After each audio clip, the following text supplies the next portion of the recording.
யார் யாருக்கு மேலே என்னென்ன கேஸ் இருக்குன்னு. ஏற்கனவே 10 ஆண்டுகளுக்கு முன்பே அன்புமணி எங்கள் கூட்டணியில் தானே இருந்தார்.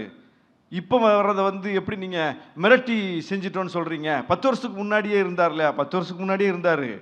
கேஸ் எப்பத்துலேருந்தே இருக்குது, அதை பாருங்க. வழக்கு எப்பத்துலேருந்து இருக்கு? வழக்கு 2004 இருந்து இருக்கு. 20 ஆண்டுகளாக இருக்கு. ஒரு வழக்குன்னா விசாரணை நடக்கணும், நல்லதோ கெட்டதோ தீர்ப்பு வரணும்லாங்க, அதான வழக்கு. 2G வழக்கு பற்றி பேசினாங்க, விசாரணை நடந்தது இல்லை. காங்கிரஸ் ஆட்சி காலத்தில் பிஜேபி குற்றம் சாட்டியது.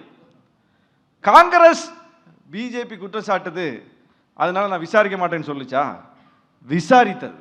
விசாரித்ததில் விசாரணையின் அடிப்படையில் கைதுகள் நடந்தது. நீதிமன்றத்தில் போய் வாதாடி போராடித்தான் அவர்கள் வெளியே வந்தார்களே தவிர பாஜகவின் காலில் விழுந்து சரணாகதி ஆகவில்லை. தீர்ப்பு வந்து விட்டது, விடுதலை ஆகிவிட்டார்கள். அன்புமணி கேஸில் தீர்ப்பு வந்துருச்சா? ஏன் வரல? ஏன் வரல? ஏன் வரல? 2G வழக்கில் தீர்ப்பு வந்துருச்சு, ஆனால் அன்புமணி வழக்கில் தீர்ப்பு வரவில்லை. ஏன் வரலன்னா, அன்புமணி வேறு எந்த முடிவும் அரசியலில் எடுத்துவிட முடியாத அளவுக்கு அந்த வழக்கை அப்படியே வச்சுப்பாங்க. பாஜகவுக்கு எப்போதெல்லாம் அன்புமணி தேவைப்படுகிறார்களோ அப்போதெல்லாம் அதை காட்டித்தான் அந்த பணிய வைக்கும் முயற்சியை செய்வார்கள். எல்லா தலைவர்களையும் அப்படித்தான் அவங்க கையாண்டிருக்காங்க.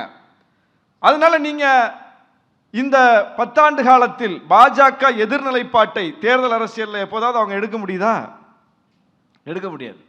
ஏன் எடுக்க முடியாது? அதுதான் உண்மை.